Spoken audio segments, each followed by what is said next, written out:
טוב חברים, אז היום אתם רואים את תקשיבו, אני וחברה הכנו מצגת, אוקיי? והמצגת רשומה על שמי ולא עליה, כי לא רצתה.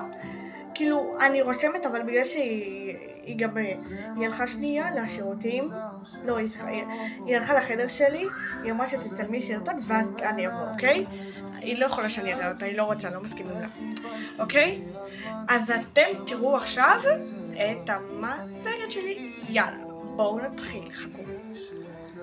התחלנו. מאת יעל.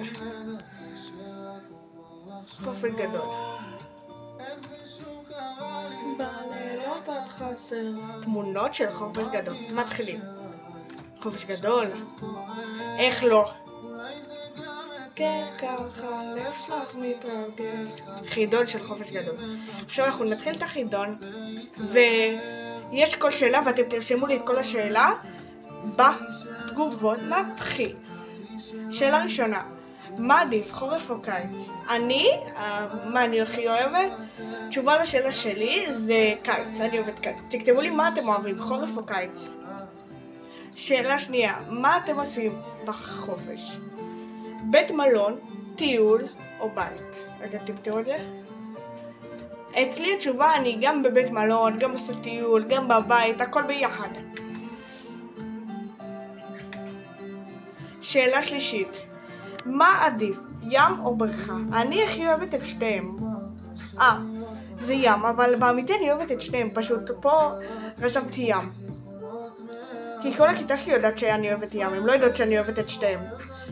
כאילו, אני כן אוהבת בריכה, אבל אני אוהבת גם ים. שלי, איך זה שקרה לי בלילה? שאלה רביעית, מה עדיף, חופש גדול או חופש פסח? אני אוהבת חופש גדול, ברור. אולי זה גם אצלי. אתם יודעים למה אומרים חופש גדול? טוב, יאללה, אין לי הרבה זמן. חכו שלי. טוב, שאלה חמישית, מה עדיף ללכת עם חברות? אוקיי, אני הכי אוהבת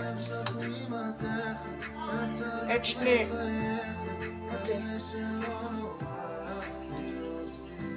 תקשיבו, אני לא יכולה כי עוד מעט נגמר לי, אז אני אגיד לכם. תקראו. אוקיי? שאלה הבאה. חופש גדול בקל. שאלה שמינית. טוב, בינגו. חכו שנייה. טוב, חלק 2 ואני מראה מה יש.